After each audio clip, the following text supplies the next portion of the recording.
인생은 전설 채널에 오신 것을 환영합니다.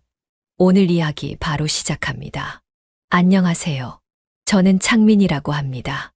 서울 근교에서 작은 디자인 사무실을 운영하며 조용히 살아가는 평범한 남자예요.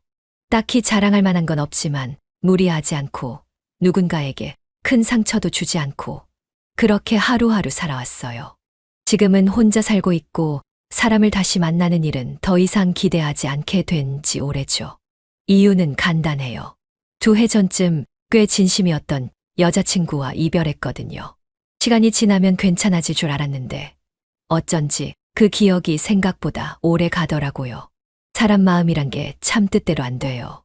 그런데 정말 말도 안 되는 일이 벌어졌습니다. 그 여자친구의 어머니가 그분이 제 집 앞에 서 있던 거예요. 처음엔 잘못 본 줄 알았어요. 검은 롱코트를 입고 한 손에는 편의점 봉투를 든 채 고개를 푹 숙이고 있었거든요. 저 사람이 맞나 싶어 유리문 너머로 몇 번을 더 확인했죠. 하지만 그 어깨의 각도, 가끔씩 흘러내리는 그 긴 머리카락, 그리고 제가 마지막으로 본 그날과 하나도 달라지지 않은 체형. 누가 봐도 유진이 어머니 진숙 씨였어요.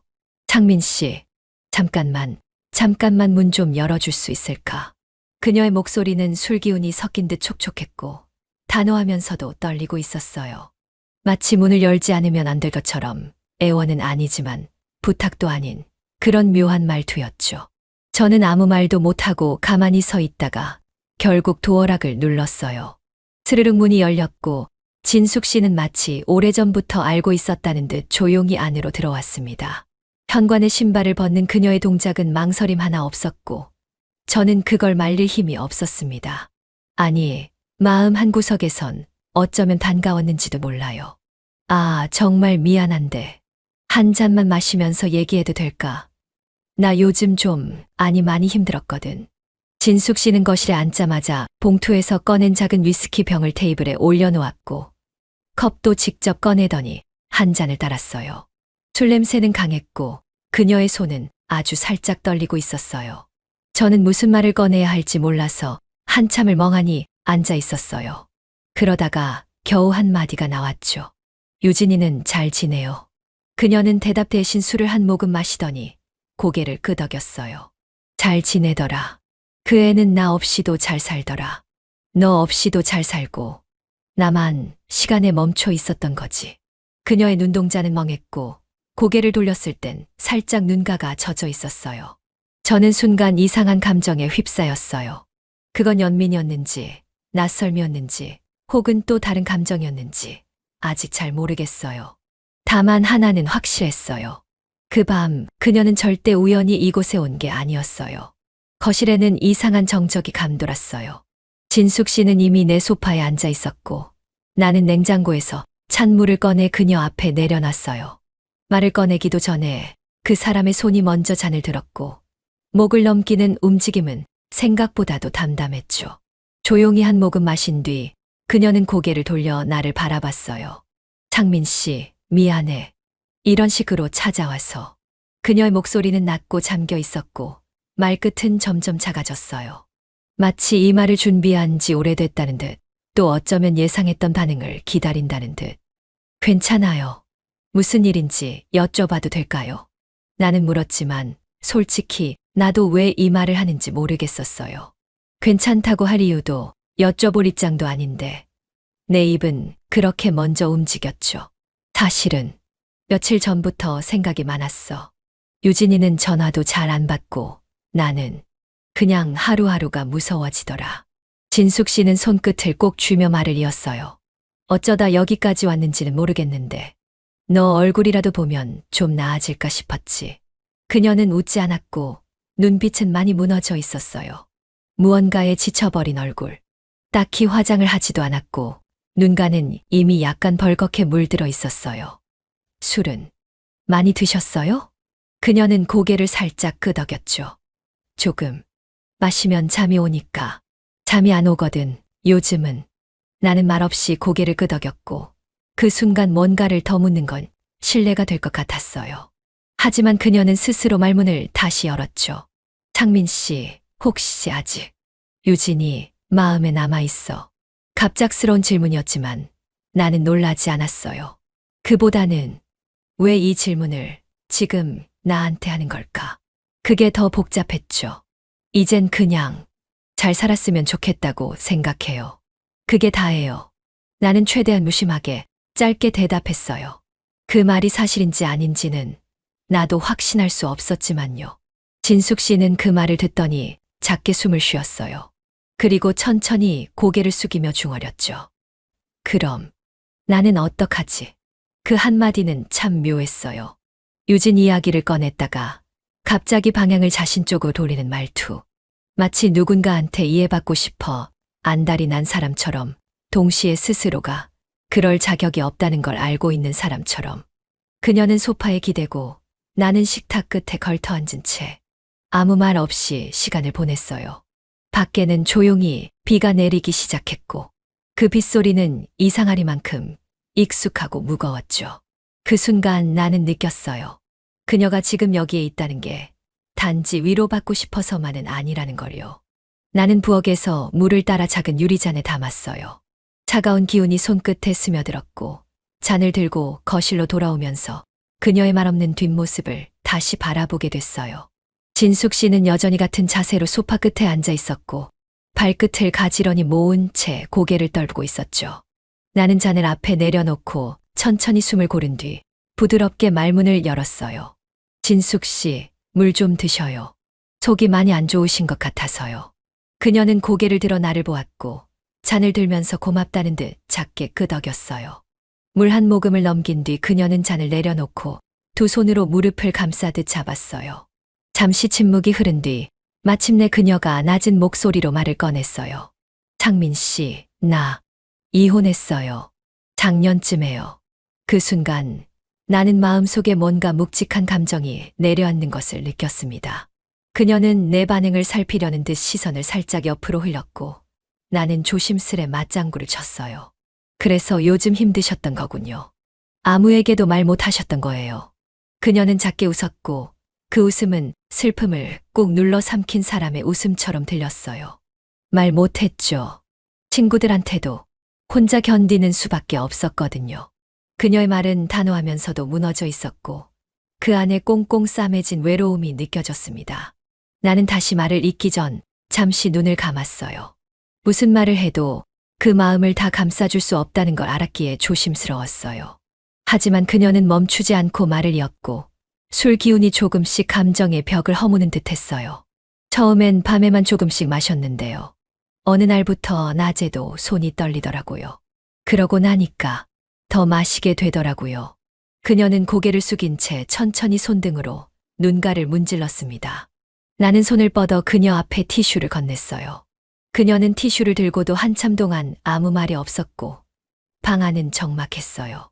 그러다 문득 그녀가 입술을 꼭 다물고 있다가 목소리를 낮춰 말했어요. 그래도 오늘은 이상하게 창민 씨 얼굴이 떠오르더라고요. 참 미안하죠. 유진이랑 헤어졌는데 내가 여길 찾아온 거.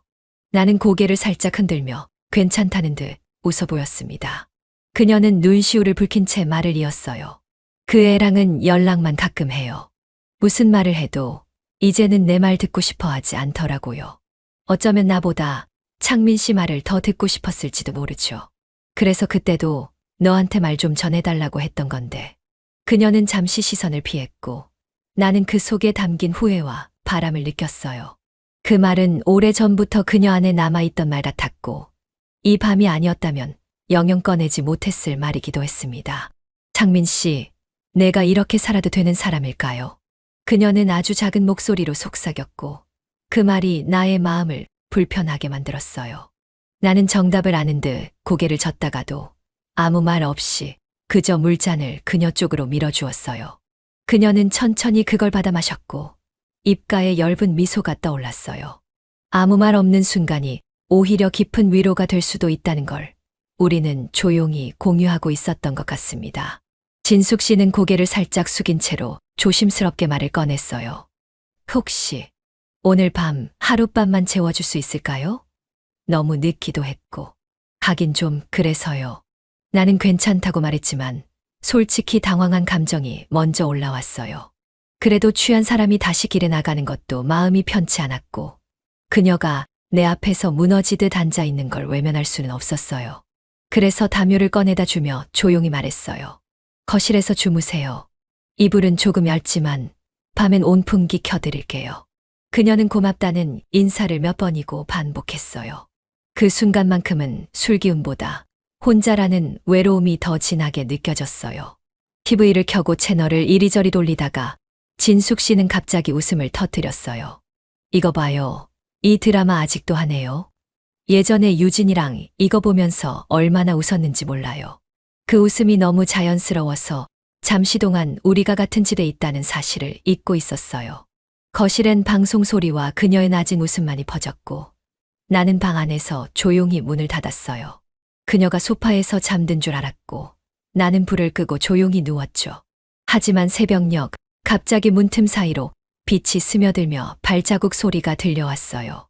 처음엔 환청인가 싶었지만 곧 누군가 거실에서 화장실로 이동하는 인기척이 느껴졌습니다.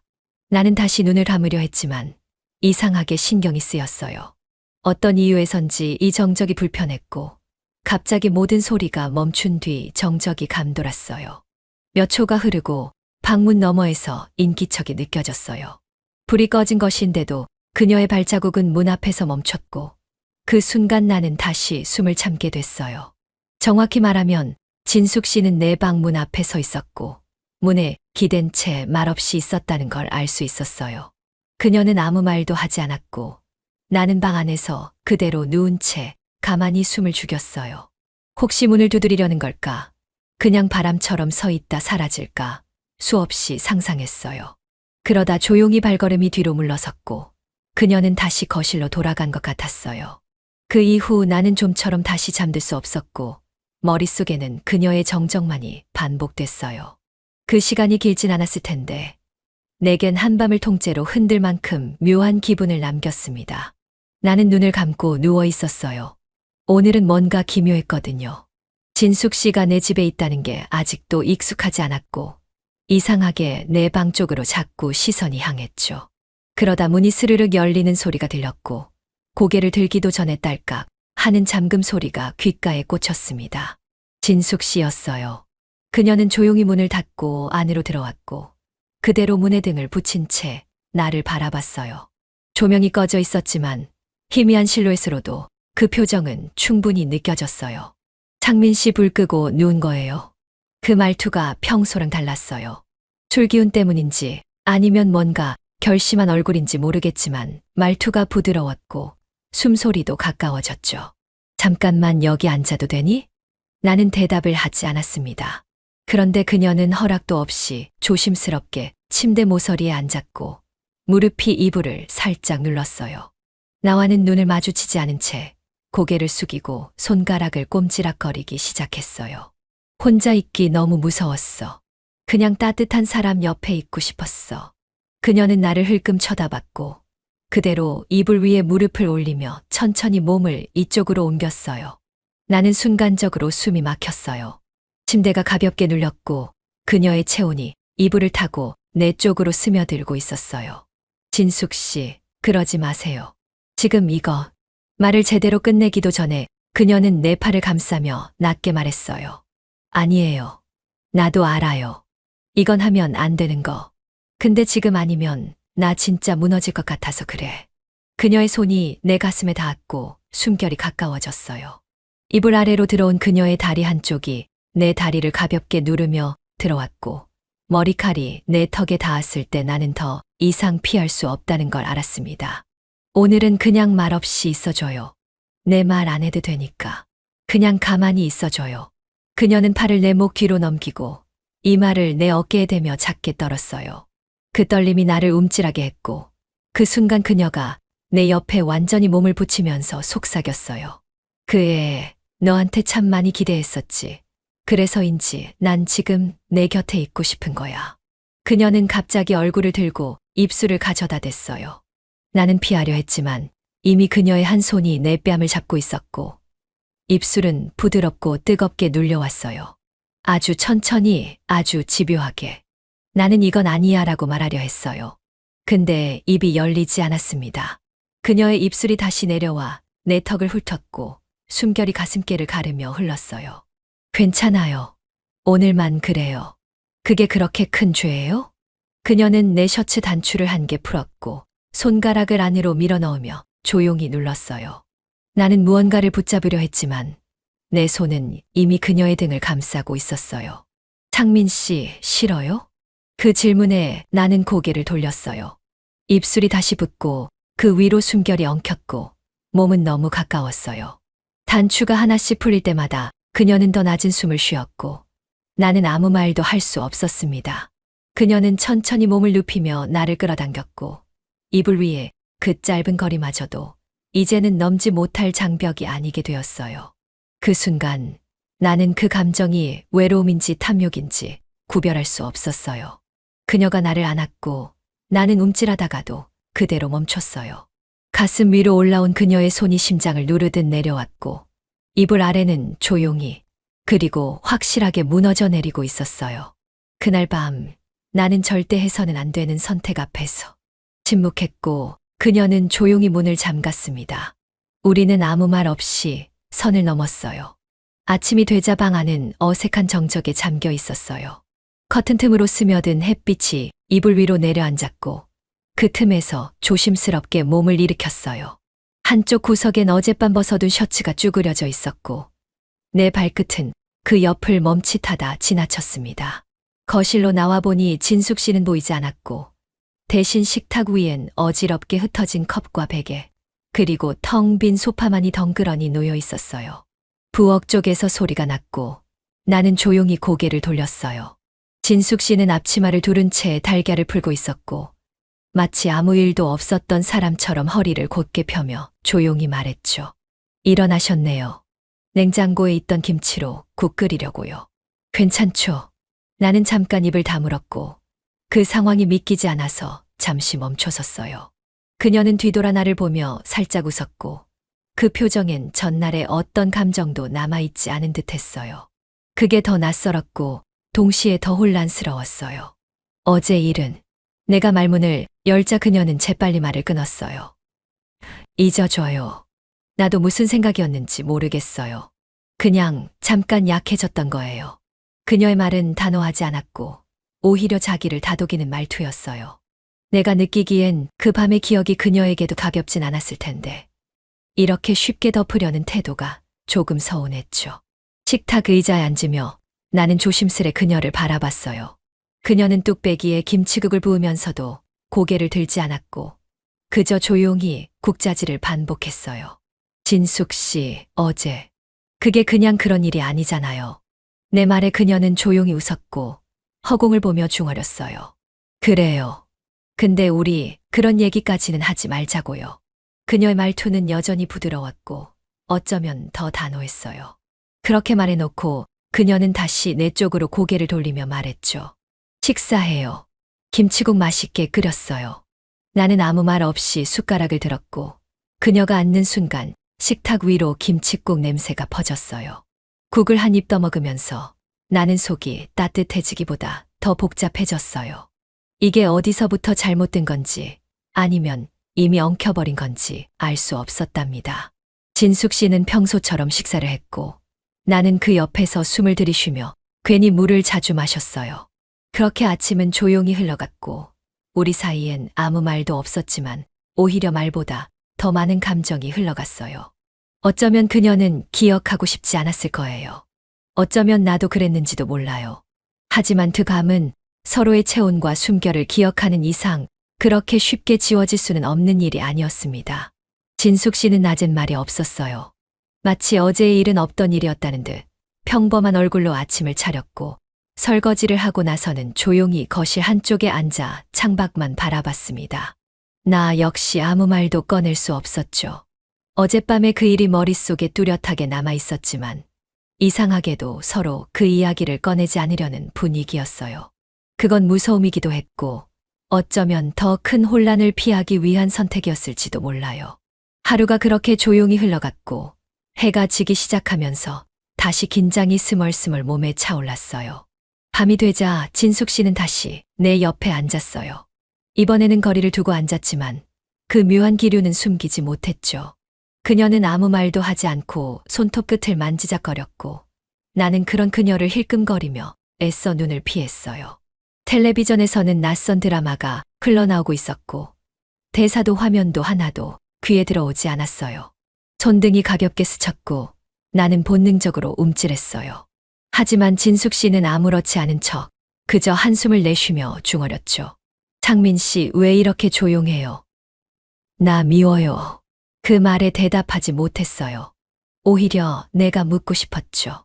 내가 왜 이런 상황에 흔들리는지, 왜 이렇게 죄책감과 욕망 사이에서 허우적거리는지 말이에요. 하지만 내 입은 굳게 다물려 있었고 대신 가슴이 먼저 반응하고 있었어요. 얇은 티셔츠 아래로 내려앉은 그녀의 시선, 그리고 그 안에 감춰진 의도는 너무나 분명했어요. 하지만 이번엔 이상하게도 내가 먼저 몸을 기울이고 있었죠. 어제 일은 그냥 실수라고 할 수 있을까요? 그녀는 고개를 살짝 돌려 내 눈을 바라봤고 아주 천천히 고개를 저었습니다. 아니에요. 나 오늘도 똑같은 실수하고 싶어요. 나는 숨을 들이켰고 그 숨소리에 그녀가 몸을 기울였어요. 이불 위로 손이 올라왔고 가볍게 내 손등을 덮었어요. 나는 그 손을 치우지 않았고 오히려 손가락을 엇갈리듯 겹쳤어요. 손끝에서 느껴지는 체온은 더 이상 피할 수 없는 감정의 신호 같았죠. 그녀가 다시 말했어요. 창민 씨가 먼저 안아주면 나 오늘 밤 덜 무서울 것 같아요. 그 말이 끝나기도 전에 나는 몸을 돌려 그녀를 바라봤고 그녀는 고개를 숙인 채 두 손을 무릎 위에 가지런히 모으고 있었어요. 그 모습이 이상하게 작아 보였고 나는 천천히 손을 들어 그녀의 등을 감쌌어요. 이번엔 내가 먼저였습니다. 먼저 그녀의 입술을 찾아갔고 먼저 그녀의 허리를 당겼고 먼저 눈을 감았어요. 그녀는 놀란 듯 살짝 물러났지만 곧 내 팔 안으로 들어왔고 말없이 숨을 들이켰습니다. 그 순간 모든 게 다시 무너졌어요. 손끝이 피부를 따라 움직였고 그녀는 속삭였죠. 괜찮아요. 어차피 다 지나가는 거예요. 오늘도 어제처럼. 나는 그 말에 고개를 끄덕였고 그녀의 손이 다시 셔츠를 풀었어요. 단추는 하나씩 느리게 풀려갔고 어둠 속에서 우리는 서로의 숨소리만으로 감정을 나누고 있었습니다.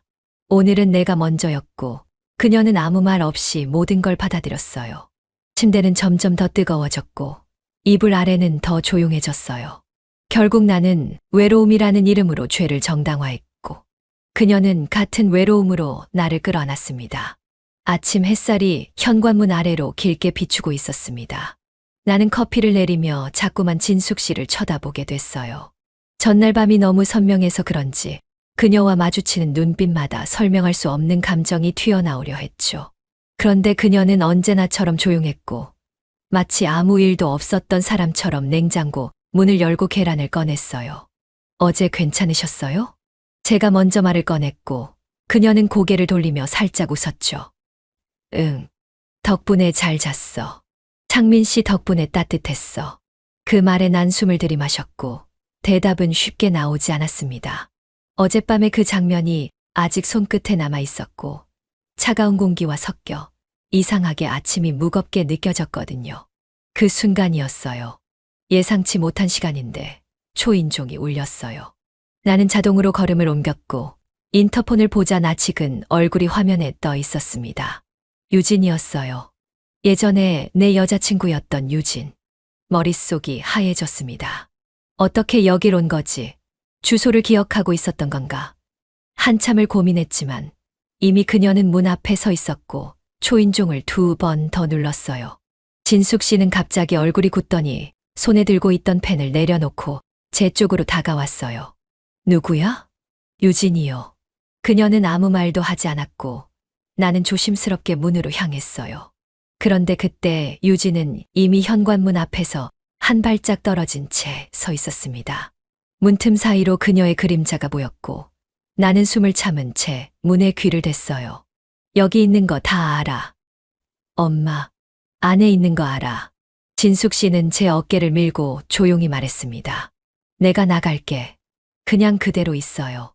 그녀는 문을 열었고 나는 살짝 몸을 뒤로 뺐어요. 현관문이 열리는 순간 짧은 정적이 흘렀고 유진의 말이 바로 이어졌어요. 정신 나갔어. 여기 왜 있어? 왜 이 사람 집에 있어? 지금 무슨 짓 하는 건데? 진숙 씨는 잠시 딸을 바라보다가 작게 한숨을 쉬었어요. 유진아, 그만해. 나 그냥 갈 데가 없어서 왔어. 거짓말하지 마. 이게 그냥 오는 사람이야. 그런 얼굴로 술 냄새 나는 옷 입고 여기 왜 온 건데. 그만 좀 해. 진짜 엄마니까 그냥 넘어가는 것도 한계가 있어. 그녀들의 대화는 날카로웠고 나는 그 문틈 너머로 모든 걸 듣고만 있었습니다. 문이 닫히고 진숙 씨는 돌아서지 않았고 유진은 복도에 서서 말없이 한참을 더 있었어요. 그날 아침 거실엔 커피 향도 사라졌고 감정은 날 것 그대로 남겨졌어요. 그 누구도 웃지 않았고 그 누구도 더 이상 말하지 않았어요. 그때부터였어요. 모든 게 흔들리기 시작한 건 나는 진숙 씨의 손끝에서 벗어나지 못하고 있었습니다. 불 꺼진 방 안엔 숨소리만이 조심스레 얽혀 있었고 얇은 이불 사이로 감정이 천천히 번지고 있었죠. 무너진 건 순간이지만 그 여운은 너무 길었어요. 진숙 씨가 내 품에 안겨 잠들었을 무렵 나는 문득 창문 쪽을 바라봤어요. 바람이 창틀을 흔드는 소리가 예민하게 들렸고 그 틈 사이로 외부의 기척이 스치듯 느껴졌거든요. 하지만 그땐 그저 바람인가 싶어 눈을 감았어요. 그렇게 아무 일도 없던 듯 잠들었죠. 다음 날이 밝았고 아침 공기는 묘하게 무거웠어요. 진숙 씨는 먼저 일어나 부엌에서 조용히 물을 끓이고 있었어요. 나와 눈이 마주쳤지만 어제의 흔적은 전혀 드러나지 않았죠. 그런 무표정이 오히려 나를 더 긴장하게 만들었죠. 나는 컵에 물을 따르며 조심스럽게 물어봤습니다. 괜찮으세요? 어제는. 그녀는 컵을 씻으며 웃지도 않고 말했어요. 지워요. 어차피 아무것도 아니었잖아요. 그 말에 더 이상 어떤 반박도 할 수 없었고 그냥 고개만 끄덕였어요. 그런데 그때였어요. 또다시 초인종 소리가 났습니다. 아주 빠르게 다급하게. 나는 컵을 내려놓고 현관 쪽으로 걸어갔어요. 인터폰 화면에는 유진이 얼굴이 보였어요. 깜짝 놀란 나는 얼떨결에 문을 열었죠. 유진 씨는 숨이 가쁜 얼굴로 문을 밀치고 들어오더니 거실 한가운데서 멈춰 섰습니다. 그리고 눈앞에 서 있는 진숙 씨를 보자마자 말도 없이 그녀에게 달려들었어요. 엄마, 진짜 미쳤어. 손등이 날아갔고 뺨 맞은 소리가 너무 크게 울렸어요. 진숙 씨는 고개를 푹 숙인 채 아무 말도 하지 못했습니다. 유진이는 믿을 수 없다는 표정으로 나를 돌아봤습니다. 창민 오빠, 이게 무슨 짓이에요? 진짜 어떻게 엄마랑. 나는 뭐라 해명을 하려고 입을 열었지만 아무 말도 떠오르지 않았죠. 유진이는 입술을 꽉 깨물더니 다시 엄마 쪽으로 고개를 돌렸어요. 딸이 있는데 어떻게 이럴 수가 있어. 아빠랑 이혼했다고 이게 진짜 말이 돼. 진숙 씨는 떨리는 손으로 입을 가린 채 눈물을 훔쳤어요. 나는 그 모습을 보며 한 발짝도 움직이지 못했죠. 어떤 말도 어떤 행동도 이 상황을 되돌릴 수 없다는 걸 알았거든요. 방 안은 한동안 정적이 흘렀고 그 공기 속에서 무언가가 조용히 무너지고 있었습니다. 나는 유진이에게 다가가 작게 말했어요. 정말 미안해. 변명도 핑계도 없어. 그저 어쩌다 보니. 하지만 그 순간 유진 씨가 날카롭게 외쳤어요. 그 어쩌다가 사람 하나를 무너뜨린다고. 그런 말 쉽게 하지 마. 그녀는 떨리는 숨을 몰아쉬며 고개를 돌렸고 문을 세게 닫으며 나가버렸습니다. 남겨진 우리는 그 문 소리 하나에도 고개를 들 수 없었어요. 그날 선은 3번이나 넘었고 결국엔 딸에게 들키고 말았어요. 나는 그날 이후로 집에 제대로 있지 못했습니다. 현관문만 봐도 가슴이 철렁 내려앉았고 유진의 눈동자에 담긴 경멸이 아직도 가슴 한가운데에서 얼어붙은 채였거든요. 진숙 씨는 방에 틀어박혀 나오지 않았고 그 사이 유진은 아빠에게 전화를 걸었던 모양입니다. 그날 오후였어요. 모르는 번호로 전화가 왔고 저는 직감적으로 그 사람이 누군지 알아차릴 수 있었죠. 조용히 숨을 죽이며 전화를 받았고 낮고 무거운 목소리가 울려 퍼졌어요. 창민 씨 맞죠? 유진 아빠입니다. 잠깐 할 얘기 있죠. 그 말 한마디에 손끝이 얼어붙었고 저는 말없이 침을 삼켰습니다. 상대는 말하지 않아도 화가 치밀어 오르는 듯했고 감정이 묻어나는 숨소리가 이어졌죠. 우리 어른이잖아요. 이게 사람으로서 해도 되는 일이었는지 그거부터 생각 좀 해보세요. 저는 그 말에 대답조차 할 수 없었답니다. 모든 게 사실이었고 어떤 핑계도 변명도 비겁하게만 들릴 뿐이었죠. 전화를 끊고 나서 저는 아무도 모르게 짐을 싸기 시작했어요. 진숙 씨는 거실에 나와 조용히 앉아 있었고 저를 바라보지도 않았어요. 우리는 서로 눈을 피한 채 조용히 시간을 흘려보냈습니다. 저 잠깐 좀 다녀올게요. 저는 작은 가방 하나를 들고 현관을 나섰어요. 그리고 근처 여관으로 향했죠. 그곳은 익숙하지 않은 공기와 낯선 시트의 냄새가 나는 곳이었지만 이상하게 마음은 조금 편했어요. 누가 날 찾아오지 않을 곳, 누가 날 비난하지 않을 곳이었으니까요. 여관방 창문을 열어놓고 앉아 있으니 그동안 벌어졌던 일들이 조용히 흘러내렸어요. 잘못된 순간의 선택들이 이렇게 빠르게 무너져 내릴 줄은 몰랐습니다. 나는 모든 걸 받아들이기도 전에 벌써 도망치고 있었던 거죠. 여관방에 울리는 TV 소리조차 공허했어요. 그날 밤 나는 전등을 켠 채 잠들었고 한밤중에 불쑥 찾아올지도 모를 죄책감의 그림자를 조용히 기다리고 있었습니다. 아침 공기가 유난히 싸늘했습니다. 작은 여관방에 앉아 창밖을 멍하니 바라보다가 조용히 택배 박스를 열었죠. 문 앞에 놓인 그것, 처음엔 누가 보낸 건지도 몰랐어요. 그런데 손에 쥐어진 봉투 하나, 삐뚤빼뚤한 글씨로 제 이름이 적혀 있었어요. 그 순간 가슴이 턱 막히는 기분이었어요. 아무래도 진숙 씨였던 것 같아요. 편지지에는 향긋한 비누 냄새가 남아 있었고 그 냄새에 이상하게 눈이 시큰해졌어요. 저는 조심스레 편지를 펼쳤고 진숙 씨의 글씨가 고르지 않게 적혀 있는 걸 보자마자 한 줄도 넘기기 전에 가슴이 뻐근했었죠. 창민 씨, 나 많이 철없었죠. 그래도 그날 밤 당신 옆에 있었던 순간만큼은 거짓이 아니었어요. 나도 한 번쯤은 누군가에게 기대고 싶었어요. 읽는 내내 손끝이 떨렸습니다. 글자 사이로 번진 잉크, 거기엔 눈물이 섞여 있었는지도 몰라요. 글씨는 이어졌고 그녀의 마음이 조용히 전해졌어요. 나는 엄마로서도 여자로서도 실패했어요. 딸한테도 상처만 주고 당신한테도 멍청한 부탁만 했죠. 그런데 그날 밤 당신이 날 안아줬을 때 그게 뭐였는지는 몰라도 나는 살고 싶다는 생각을 처음 했어요.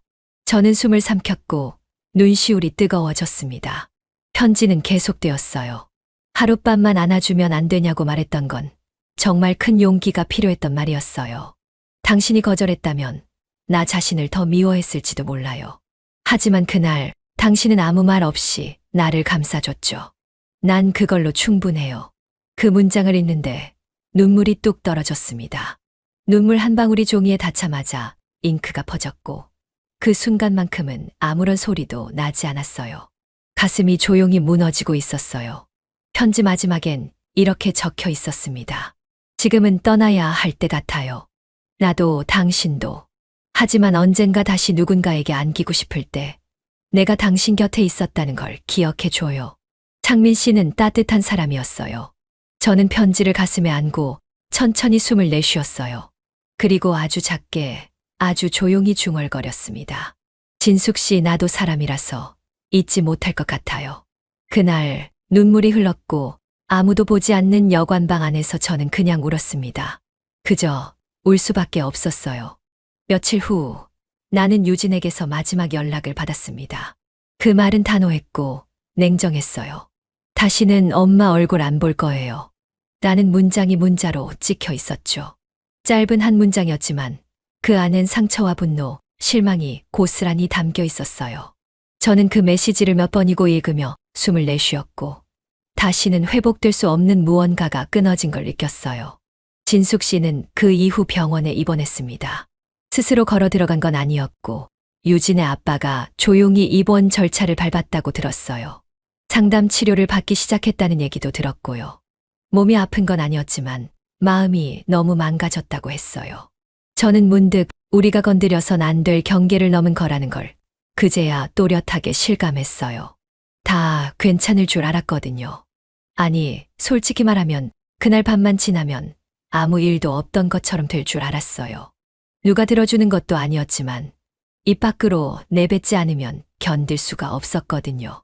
감정은 그렇게 쌓여서 터지는 거니까요. 나는 회사에 사직서를 냈고 아무에게도 말하지 않은 채 도시를 떠났어요. 너무 많은 시선들이 거슬렸고 나 자신도 도무지 감당이 되질 않았거든요. 그날 이후 나는 진숙 씨에게 연락하지 않았습니다. 병원에 있다는 걸 알고 있었지만 찾아갈 용기는 없었어요. 그녀도 나를 찾지 않았어요. 그건 서로를 위한 마지막 배려였는지도 모르죠. 우리는 그렇게 아무 말 없이 모든 걸 없던 일로 만들어버렸어요. 다만 그게 정말 없던 일이 될 수는 없다는 걸 너무나 잘 알고 있었습니다. 거실엔 아직도 그녀가 놓고 간 머리핀 하나가 있었고 매번 그걸 볼 때마다 난 혼자 중얼였어요. 그냥 한 번만 안아달라는 말, 그게 그렇게 큰 죄였을까. 그러곤 그 말을 삼키듯 조용히 컵을 씻었어요. 오늘도 아무 일 없다는 듯 살아가려 애쓰며 그렇게 하루를 마무리했어요. 그렇게 우리는 모든 걸 없던 일로 만들고 말았습니다. 그날 밤 저는 친구 민석을 찾아갔습니다. 연락을 끊고 지낸 시간이 꽤 되었지만 도저히 이 이야기를 묻어둘 수는 없었습니다. 집 근처 포장마차에 앉아 맥주잔을 마주하고 나서야 겨우 숨을 고를 수 있었어요. 의외로 그는 아무 말 없이 제 얼굴을 바라보며 조용히 기다리고 있었어요. 그게 오히려 더 힘들었어요. 입을 떼는 순간 이 모든 걸 인정하게 되는 기분이 들었거든요. 나 정말 이상한 짓 한 것 같아. 제 목소리는 생각보다도 작았고 술 기운인지 감정 때문인지 가슴이 먹먹했어요. 민석은 말없이 고개만 끄덕였고 저는 맥주를 한 모금 마신 뒤 다시 입을 열었어요. 사랑은 아니었어. 근데 이상하게 너무 외로웠어. 그냥 누군가 옆에 있어줬으면 했던 거야. 그게 꼭 그 사람이었어야 했던 건 아닌데 그날 밤엔 그 사람이 거기 있었던 거야. 민석은 잔을 들고는 한참을 바라보다가 조용히 건넸습니다. 아무 말도 하지 않았고 그게 또 한 번 날 무너뜨렸어요. 위로하지도 비난하지도 않는 침묵이 그렇게 무서울 수가 없었습니다. 저는 두 손으로 얼굴을 감싸며 웃는 척했지만 눈물이 묻어나는 걸 막을 수는 없었어요. 진숙 씨랑 3번이나. 그 중에 한 번은 유진이한테 들켰어. 그녀가 울고 나도 아무 말 못했어. 전에는 누굴 그렇게 울게 만든 적이 없었거든. 말을 하다 보니 이게 정말 내 얘기가 맞나 싶었어요.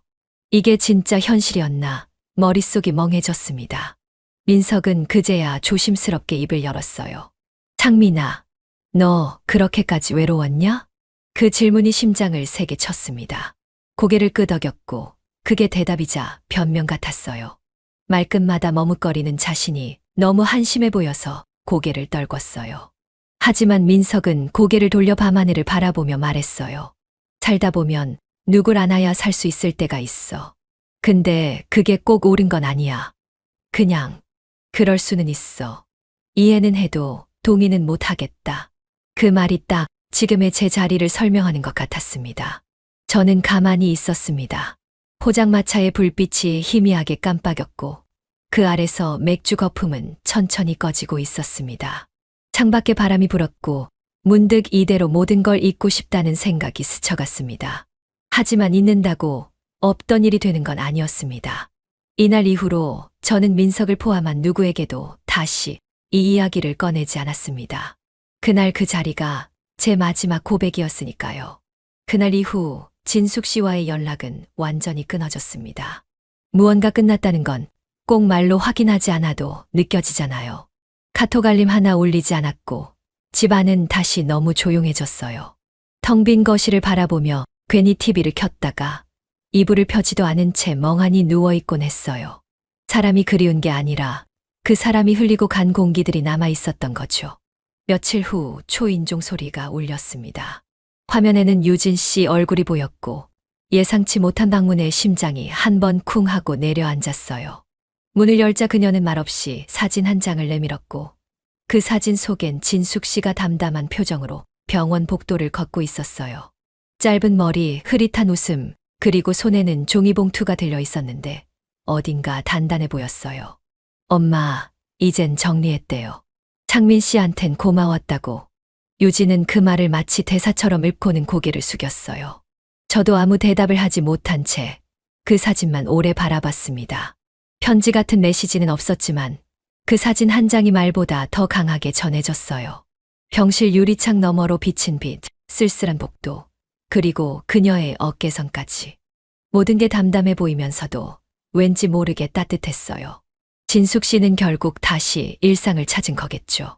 어떤 일은 그렇게 아물지 않아도 그냥 덮고 살아야 하니까요. 저는 그날 밤 사진을 작은 서랍 속에 조심스레 넣었어요. 쉽게 닿을 수 없는, 하지만 영영 버릴 수도 없는 곳에요. 그리고 그 위에 오래된 편지지 한 장을 올려두며 서랍을 천천히 닫았습니다. 그 감정이 사랑이었는지 외로움이었는지는 아직도 모르겠어요. 하지만 분명했던 건 서로가 서로에게 누구도 아니었던 시간이 한동안은 계속 떠오를 거라는 사실입니다. 몇 달이 흘렀습니다. 사람 마음이란 게 참 묘해서 그렇게 떠들썩하고 복잡했던 날들이 어느새 잊혀지기도 하더라고요. 이젠 집안에 진숙 씨의 흔적은 남아있지 않았고요. 거실 소파는 새로 바꿨고 주방엔 더 이상 누군가의 컵이 2개씩 놓여있지 않았습니다. 평범하게 혼자 살아가는 법을 다시 배워야 했던 시간이었습니다. 비가 올 듯 말 듯한 흐린 밤이었어요. 혼자 맥주 한 캔을 들고 창밖을 바라보며 앉아 있었죠. 조용히 흘러나오던 라디오 소리마저 멎었고 집안은 숨소리 하나 없이 고요했어요. 그렇게 아무 생각 없이 앉아 있을 때였어요. 갑작스레 초인종 소리가 울렸어요. 단정하게 2번, 그리고 다시 한 번 더. 나는 잠시 멈춰서서 그 소리에 귀를 기울였어요. 누군가 문 앞에 서 있다는 건 분명했죠. 하지만 그게 누구일지 예상은 가도 확신은 가지 않았습니다. 그 순간 심장이 조용히 내려앉는 느낌이었어요. 조명이 꺼진 현관 쪽은 어둠에 잠겨 있었고 내가 그곳을 향해 걸어가고 있다는 사실이 조금은 기묘하게 느껴졌습니다. 문에 다가가니 그 반대편에 분명 누군가의 기척이 느껴졌어요. 숨죽이고 기다리는 조심스러운 기운이요. 몇 초간 문 손잡이를 쥔 채 망설였고 심장은 뜻밖에도 빠르게 뛰고 있었어요. 혹시 또 그녀일까 하는 생각이 들었지만 그 어떤 말도 소리도 들려오지 않았습니다. 나는 조용히 고개를 들고 문을 바라봤어요. 인터폰 화면은 꺼져 있었고 기척은 점점 더 미세해졌습니다. 초인종 소리는 다시 울리지 않았고요. 손잡이를 쥐고 있는 손끝이 서서히 차가워졌습니다. 잠시 후 나는 아주 천천히 입을 열었어요. 이번엔 열지 않을 거예요. 그 말은 스스로에게 하는 말 같았어요. 다시는 같은 실수를 반복하지 않겠다고, 그 감정에 또 무너지지 않겠다고, 나 자신에게 경고하는 듯한 속삭임이었죠. 잠시 서 있던 나는 조용히 손을 떼고 거실로 돌아왔고 컵에 남은 맥주를 한 모금 삼켰어요. 모든 감정이 다 사라진 건 아니에요. 죄책감도 후련함도 여운도 남아 있었죠. 하지만 지금 이 순간 나는 문을 열지 않았습니다. 그리고 그것이 내가 선택한 그 뒤였습니다. 인생은 전설 채널에 오신 것을 환영합니다. 오늘 이야기 바로 시작합니다. 비가 오는 것도 아니었는데 신발은 젖은 것처럼 무거웠고 속이 텅 빈 상태로 골목길을 걷던 민석은 몇 번이고 핸드폰을 꺼내 들었다가 다시 집어넣기를 반복했다. 전화 한 통 없이 사라진 자신이 아내에게 더 큰 상처를 주었을지도 모른다는 생각과 이미 돌이킬 수 없을 만큼 멀어진 게 아닐까 하는 불안감이 머릿속을 어지럽게 돌고 있었고 무엇보다 마음 한편엔 나만 억울한 건 아니잖아라는 반항처럼 억눌린 감정이 부풀고 있었다. 현관 비밀번호를 누르던 손끝은 한 박자 느렸고 문이 열리는 순간 새어나오는 따뜻한 빛에 잠시 눈을 찌푸린 민석은 당연히 집 안에 아무도 없으리라 생각했으나 조용한 거실 소파에 웅크린 사람을 보곤 잠시 멈춰섰다. 형부 많이 힘들죠. 처제 윤서였다. 아내가 집을 나갔다는 사실보다 윤서가 이 시간에 혼자 남아있다는 현실이 더 낯설었다. 그녀는 2 무릎을 가만히 끌어안은 채 눈은 떼지 않으면서도 목소리는 부드럽게 깔았다. 민석은 잠시 말이 없었고 구겨진 와이셔츠 소매를 한 손으로 풀며 괜히 쿵쿵대는 심장을 눌러보았지만 그녀의 말에는 아무 말도 대꾸할 수 없었다. 말다툼이 격해졌고 서로의 말은 창처럼 박혔고 남은 건 짧은 침묵과 문을 박차고 나온 뒤늦은 후회뿐이었다. 언니가 너무했어요. 윤서는 작게 말하곤 시선을 거두었고 민석은 그녀의 말이 더 무서웠다. 그녀는 언제나 그 자리에 있었지만 그 말 한마디는 민석을 너무도 부끄럽게 만들었고 자신이 무조건적인 피해자라고 믿었던 얄팍한 자존심은 순간 깨져버렸다. 너까지 그런 말 하면 나 진짜 못 버텨. 민석은 겨우 말을 뱉으며 소파 맞은편 의자에 앉았고 고개를 들어 윤서를 바라본 그 순간 조용히 웃는 그녀의 얼굴이 밤보다 더 깊게 마음을 건드렸다. 그건 위로 같기도 했고 이해 같기도 했고 아니면 아주 오래전부터 기다려온 장면 같기도 했다. 형부는 원래 참아주잖아요. 혼자 삼키고 표현 못하고. 언니는 그런 거 몰라요. 알면서도 일부러 못 본 척 하잖아요. 그녀의 목소리는 담담했지만 이상하게도 그 안엔 쌓인 무언가가 분명히 들려 있었다. 너 그런 말 쉽게 하면 안 되는 거야. 알아요. 근데 전 쉽게 한 말 아니에요. 민석은 그제야 숨을 깊이 내쉬며 눈을 감았고 누군가 나를 이해해준다는 단 하나의 사실만으로도 몸 안에 있었던 온갖 감정들이 꺼져가던 불꽃처럼 반짝이며 흔들리기 시작했다. 밖은 고요했고 거실엔 따뜻한 스탠드 조명 하나만이 켜져 있었고 그 불빛 아래 윤서의 눈동자는 더 깊어 보였다. 민석은 무심코 손을 내려 그녀에게 물 한 잔을 권하려 했지만 그녀가 먼저 자리에서 일어나 조용히 주방으로 향했다. 쏙 들어가는 뒷모습이 평소보다 왜 이리 작아 보이는지 조금만 손을 뻗으면 닿을 것 같은 거리인데 이상하게도 그 거리감이 갑자기 더 가까워진 것처럼 느껴졌다. 그 순간 민석은 어렴풋이 깨닫는다. 이 밤은 단순한 갈등의 끝이 아니라 어쩌면 다른 어떤 시작점일지도 모른다는 걸. 냉장고에서 꺼낸 반찬들이 그대로 식탁에 올라와 있었고 구근데워진 흔적 없이 미지근하게 굳어 있었으며 그 위로 얹힌 깨씨 한 장마저도 흐트러지지 않은 걸 보면 이 밥상이 얼마나 오래전부터 준비돼 있었는지 짐작할 수 있었다. 민석은 말없이 가방을 내려두고 마치 자리를 빌려 앉는 사람처럼 조심스러운 동작으로 의자에 엉덩이를 붙였고 손에 남아있던 외부의 찬 공기를 흘려보내듯 천천히 손등을 비볐다. 주방 조명만이 환하게 켜진 채 거실과 복도는 어두웠고 작은 형광등 아래에 앉은 윤서는 왼손으로 국그릇을 살짝 돌리며 시선을 내리깔았는데 그 자세가 말보다 먼저 감정을 말해주는 것 같아 민석은 순간적으로 눈을 피하고 말았다. 따로 말하지 않아도 이 밥이 자신을 위한 것이란 걸 알 수 있었고 그 따뜻한 배려가 오히려 오늘 하루를 견디고 돌아온 몸을 더 무겁게 짓눌렀으며 민석은 무겁게 들었던 숟가락을 다시 내려놓은 채 눈을 감았다. 형부, 식으니까 그냥 드세요. 술 마시지 말고요. 윤서가 내민 물컵은 잔잔히 흔들렸고 민석은 대꾸 없이 받기만 했지만 그 안에 담긴 말뜻이 너무 또렷하게 느껴져 쉽게 삼킬 수 없었다. 입을 떼면 아무 말이나 쏟아질 것 같아서 조심스러웠고 참았던 울컥함이 목구멍 끝까지 차올랐지만 어른처럼 행동하려고 애쓰는 모습조차 스스로 낯설게 느껴졌다. 너 진짜 착하다. 민석은 겨우 입을 열었고 마주 앉은 윤서는 고개를 숙인 채 가만히 숟가락만 들었다.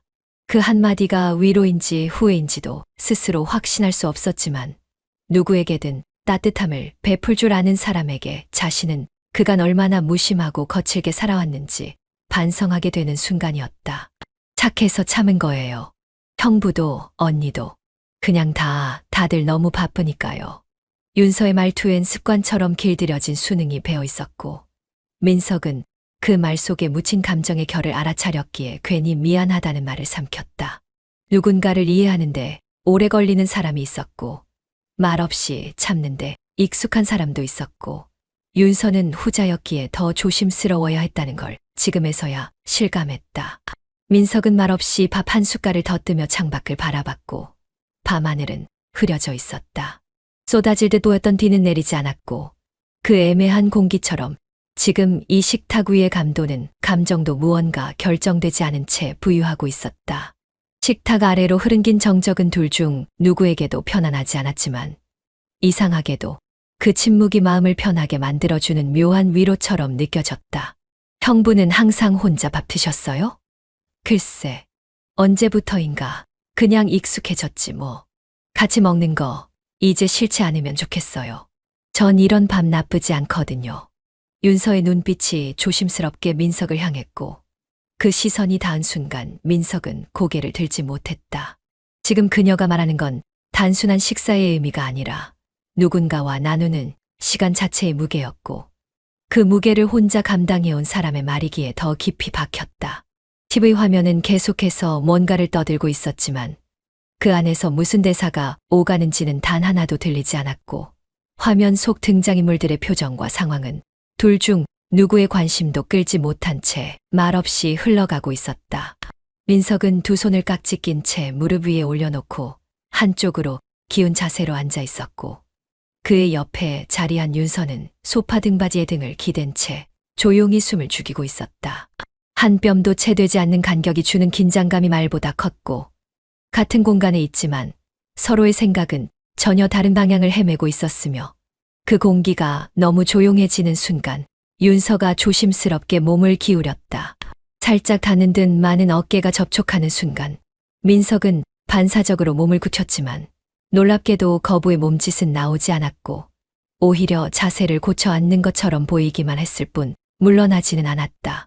윤서는 그 반응을 보고도 아무 말 없이 고개를 숙였고 마치 오래전부터 계산된 거리라도 되는 것처럼 자연스럽게 그러나 아주 천천히 그의 팔에 체중을 실었다.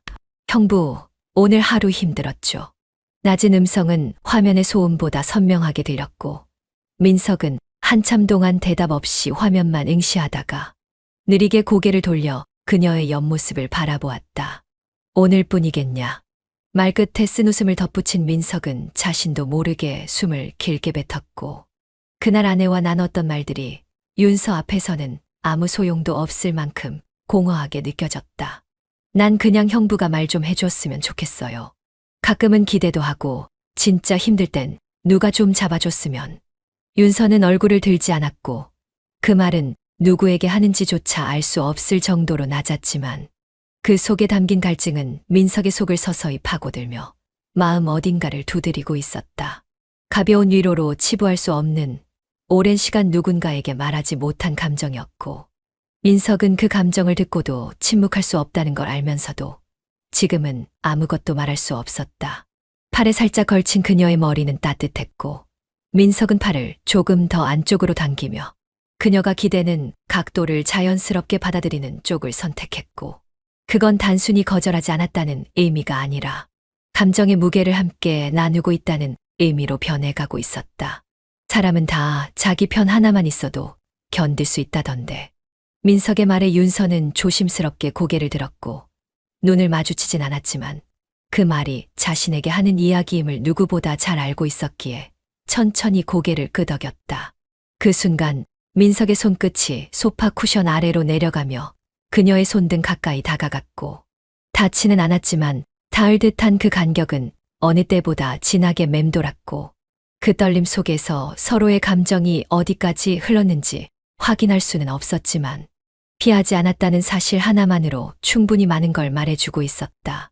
둘 사이의 거리는 이제 물리적인 간격이 아니라 마음이 얼마나 열려 있는가에 따라 바뀌는 것처럼 느껴졌고 그 마음은 지금 아주 조용하고도 확실하게 열리고 있었다. 조명이 은은하게 번지는 거실은 잔잔한 음악이라도 흘러나올 듯 고요했지만 실상은 무거운 침묵이 흐르고 있었고 소파에 나란히 앉아있는 두 사람 사이엔 손끝 하나 움직이지 않았음에도 불구하고 그동안 쌓여온 감정들이 머릿속과 가슴속을 뒤섞으며 끓어오르고 있었으며 민석은 팔걸이에 걸친 손끝으로 소파를 가볍게 문지르다가 아무 말 없이 천장을 올려다봤고 윤서는 그런 민석을 옆에서 천천히 바라보다가 조심스럽게 그러나 확신에 찬 목소리로 말했다. 형부는 잘못한 거 없어요. 순간 민석은 자신이 잘못 들은 줄 알았고 고개를 돌리지 못한 채 정면만 응시하고 있었지만 그 말이 가볍게 흘린 위로가 아니라 오랜 시간 쌓여온 관찰 끝에 내린 결론처럼 들렸기 때문에 의식은 잔잔히 흔들리다가 어느 순간 확 밀려오는 벅참에 정신을 놓칠 뻔했고 그 말이 얼마나 듣고 싶었던 말이었는지를 스스로도 모를 정도로 그 문장 하나가 민석의 가슴 깊숙한 곳을 조용히 두드리고 있었던 것이다. 무슨 말이야? 왜 내가 그런 말을 해? 민석은 쉰 목소리로 반문했지만 그 속엔 항변도 없었고 부정도 없었으며 오히려 듣고 싶었던 말을 너무 늦게 들은 사람의 당황과 이제 와서 감정을 드러내기엔 너무 멀리 와버렸다는 혼란만이 깔려 있었고 그런 민석의 눈빛을 가만히 들여다보던 윤서는 망설임 없이 손을 올려 그의 어깨에 천천히 그러나 분명하게 손바닥을 올려놓았다. 왜냐면 계속 봐왔으니까요. 말끝을 흐리며 어깨에 머문 손이 민석의 셔츠 위로 조심스레 눌려왔고 그 손은 절대 무겁지 않았지만 묘하게 숨을 막히게 만들었고 민석은 무의식적으로 어깨를 움찔렀지만 결국 피하지 않았으며 그 피하지 않은 선택이 고통이라는 걸 서로는 아무 말 없이 이해했고 감정은 그렇게 말보다 먼저 닿은 손끝에서 시작되고 있었다. 윤서의 손끝이 움직이지 않았는데도 민석의 심장은 조금씩 빠르게 뛰기 시작했고 그녀의 손이 그저 위로에 지나지 않았다고 생각하기엔 그 손에 담긴 체온이 너무 조심스럽고 또렷하게 전해졌기 때문에 민석은 지금 자신이 무엇을 받아들이고 있는지를 분명히 인지하고 있었고 그 인지가 죄책감과 동시에 알 수 없는 따뜻함을 불러오고 있다는 사실이 그를 더 깊은 혼란 속으로 밀어넣고 있었다. 괜찮아요, 형부. 지금만은 그냥 기대도 돼요. 그 말은 허락이자 구원이었고 민석은 숨을 길게 들이마시고도 내쉬지 못한 채 그녀의 손이 놓여있는 그 자리를 자꾸 의식하며 온몸을 굳혔고 이젠 도망치고 싶다는 생각보다 이 감정의 끝을 마주하고 싶다는 생각이 조금 더 강하게 올라왔고 그 순간부터 모든 소리와 시간은 멈춘 듯 흐르지 않았고 단지 어깨 위에 올려진 손 하나로 지금까지의 모든 이성이 조용히 흔들리고 있었다. 민석은 소파에 깊숙이 몸을 기댄 채 눈을 감은 상태로 말없이 숨을 고르고 있었고 조명이 만들어낸 그림자는 벽을 타고 길게 늘어졌으며 방 안은 말보다 조용했고 감정보다 촉각이 먼저 흐르기 시작한 건 아마 그날 밤이 처음이었다. 처음엔 조심스러웠던 손끝이 점점 더 자연스럽게 어깨를 감싸왔고 윤서의 손이 민석의 등 쪽으로 미끄러지듯 옮겨지며 아주 천천히 셔츠 너머의 온도를 느끼려는 듯 천천히 그러나 분명하게 그의 몸을 안아왔다. 숨을 참는다는 게 이런 감각일까 싶을 만큼 민석은 입술을 다문 채 단 한 번도 고개를 돌리지 않았지만 귀 뒤로 닿은 그녀의 숨결이 분명히 뜨겁게 자신의 목선을 타고 흘러내리고 있다는 사실을 인식하자 온몸이 작게 떨렸고 움찔하는 어깨 위로 그녀의 손가락이 조심스럽게 얹혔다. 형부, 괜찮아요. 짧은 그 말은 허락이었고 변명이었고 유일한 구원이기도 했다. 민석은 눈을 감은 채 깊은 숨을 들이마셨고 손가락 하나를 떨며 와이셔츠 단추를 조심스레 풀었다. 윗단추가 하나 또 하나 풀리는 동안 그녀는 아무 말도 하지 않았고 그저 이 말을 그의 어깨에 가만히 기댄 채 그 움직임을 받아들이고 있었으며 셔츠가 벌어지자 안쪽에서 올라오는 체온이 마치 입김처럼 그녀의 볼에 닿았다. 그녀의 손이 다시 움직이기 시작한 건 그저 안고 있는 것만으로는 더는 감정을 감출 수 없다는 순간이었고 어깨에서부터 내려온 손이 그의 허리 옆선을 타고 내려오다 멈추었고 그 멈춘 위치가 너무 애매하게 정확했기 때문에 민석은 반사적으로 손을 덮었지만 그 손을 밀어내는 대신 그 위에 손을 얹어 감싸며 천천히 마주 보게 되었다. 지금 멈출 수 있을 것 같아. 윤서의 목소리는 떨리지 않았지만 눈은 흔들리고 있었고 그 흔들림은 도망치고 싶은 이성이 아니라 나를 끝까지 따라오는 감정의 눈빛이었고 민석은 고개를 천천히 숙인 채 그녀의 이마를 이마로 맞닿게 했으며 호흡과 호흡 사이에 숨소리가 섞이자 방 안의 공기가 느껴질 정도로 진해졌다. 그녀의 손끝이 셔츠 사이로 천천히 파고들었고 단추는 저항 없이 풀려 있었으며 옷깃이 벌어지는 순간 목덜미로 들어온 그녀의 입김은 마치 사소한 바람처럼 시작되었지만 그 바람이 한 번 스치자마자 민석은 모든 생각을 멈추게 되었다. 그녀의 손이 그의 등을 따라 천천히 위로 올라오고 민석의 손은 조심스럽게 그녀의 허리를 감쌌으며 그 감싸는 동작이 다정함인지 욕망인지 모호한 그 경계에서 단지 한 발짝만 더 다가가면 모든 것이 달라질 것이라는 걸 두 사람 모두 알고 있었고 바로 그 한 발짝을 결국 민석이 먼저 내디뎠다는 건 그날 밤 끝내 멈춰주지 않았던 떨림이 오랜 시간 쌓여온 감정의 무게를 이겨냈기 때문이었다. 셔츠가 소파 등받이에 살짝 미끄러져 흘러내리는 소리. 목덜미에 스친 숨결이 갑자기 끊기고 대신 고개를 틀며 입술이 방향을 바꾸는 동작. 그녀의 손이 단추를 풀었던 민석의 가슴 위를 조심스럽게 쓸고 내려가다가 멈춘 그 순간까지. 그 모든 움직임은 말없이 감정의 문을 열었고 닫지 않겠다는 대답까지 동시에 담고 있었다. 햇살은 유난히 맑고 따사로웠지만 거실 안의 공기는 이상하리만큼 무거웠고 시계는 아침 8시를 넘긴 지 오래였지만 아무도 먼저 입을 열지 않았으며 민석은 식탁에 앉은 채 물만 몇 번이고 넘기며 뚜껑도 열지 않은 밥상 앞에서 숟가락조차 들지 못하고 있었다. 소파 쪽에 앉아있던 윤서는 짐을 챙기지도 않은 채 말없이 거실 창밖을 바라보고 있었고 둘은 단 한 번도 서로의 눈을 마주치지 않은 채 같은 공간에서 각자 다른 세계를 견디고 있었다.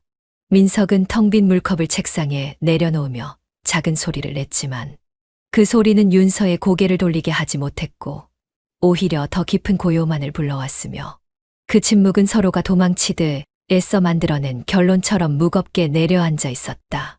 한밤중 그들이 나눈 건 분명 감정이었고 순간의 실수가 아니었다고 믿고 싶었지만 이 아침만큼은 그 믿음을 붙잡을 용기가 나지 않았고 무엇보다 그 감정 앞에 돌아온 현실은 너무 쉽게 죄책감의 모양으로 몸을 틀고 있었다. 현관 쪽 문이 조용히 열리는 소리와 함께 아내가 아무렇지 않은 표정으로 들어섰고 자기 잤어라며 던진 그 한마디는 너무 평범해서 오히려 모든 걸 덮어버리는 듯한 무서운 무게로 느껴졌고 민석은 순간적으로 말문이 막혀 그냥 일찍 깼어 라며 억지로 말을 이어붙였지만 그 목소리조차 자신의 것이 아닌 것처럼 들렸고 옆에 있던 윤서는 자리에서 조용히 일어나 방으로 들어갔다. 아내는 거실 둘러보며 윤서 아직 있었네? 하고 웃었지만 민석은 그 말에 어떤 반응도 하지 못한 채 애써 TV 리모컨을 집어들어 화면을 켰고 볼 마음도 없는 뉴스 화면을 틀어놓은 채 무표정하게 화면을 바라보았고 그 시선은 어젯밤 윤서의 손이 머물렀던 자리를 자꾸만 훔쳐보며 흔들리고 있었다. 윤서는 방에서 나오자마자 가방을 들었고 고개를 숙인 채 신발을 꺼내 신으며 말했다. 언니, 저 먼저 가요. 형부랑 식사 맛있게 하세요. 그 말은 전형적인 인사처럼 들렸지만 민석에겐 도망처럼 들렸고 그녀의 뒷모습은 처음 이 집에 왔던 날보다 훨씬 작아져 있었으며 민석은 무엇인가 붙잡고 싶었지만 어떤 말도 할 수 없어 그저 바라보는 것으로 모든 감정을 넘겨야 했다. 윤서야. 짧게 부른 그 한마디에 그녀는 살짝 돌아보았지만 표정은 없었고 그 눈빛은 그냥 괜찮다고 말하는 것 같았고 민석은 끝내 아무 말도 하지 못한 채 닫히는 문소리를 천천히 들어야만 했다. 아내는 그 장면을 이상하다는 듯 바라보다가 묻는다. 무슨 일 있었어? 민석은 웃으며 고개를 저었고 그 웃음은 거짓이라는 걸 스스로도 알면서 아니, 그냥 윤서가 요즘 예민하더라고 라며 대답했지만 그 순간만큼은 자신이 얼마나 멀리 와버렸는지 깨닫는데 충분했다. 며칠 후 민석은 처제를 조용히 불렀다. 문은 조용히 열렸고 윤서는 들어서자마자 아무 말 없이 신발을 벗었고 그녀를 맞은 민석은 등받이에 깊숙이 기대 앉은 채 손가락만 천천히 깍지 낀 상태로 시선을 내렸다. 그들 사이엔 대화가 필요하지 않았고 대신 공기가 말을 대신했으며 몇 초간 이어진 정적은 조용한 합의처럼 모든 걸 흐르듯 연결하고 있었다. 윤서는 천천히 소파 앞으로 다가와 민석의 맞은편에 앉는 대신 곁으로 몸을 돌려 그와 같은 방향으로 몸을 기울였고 그녀가 숨을 내쉴 때마다 그 숨결은 민석의 옆목을 간지렸으며 서로의 어깨가 닿을 듯 말 듯 흔들리는 그 거리가 한없이 아득하게 느껴졌다. 민석은 손끝을 천천히 움직여 그녀의 손등에 닿았고 그녀는 단 한 번의 저항도 없이 그 손을 잡아 끌어 자신의 허벅지 위에 조용히 올려놓았으며 손과 손 사이엔 땀이 배어 있었고 미세하게 떨리던 손등이 곧 진정되기 시작하자 민석은 그 손 위로 자신의 손가락을 자연스럽게 얹고 마치 오래된 연인처럼 손가락을 엮어내렸다. 이럴 거면 왜 불렀어요? 윤서가 낮게 묻자 민석은 그 말에 아무런 핑계도 대지 않았고 대신 천천히 상체를 기울여 그녀의 귀에 입을 가까이 대며 말했다. 이대로 멈추는 게 더 힘들었으니까.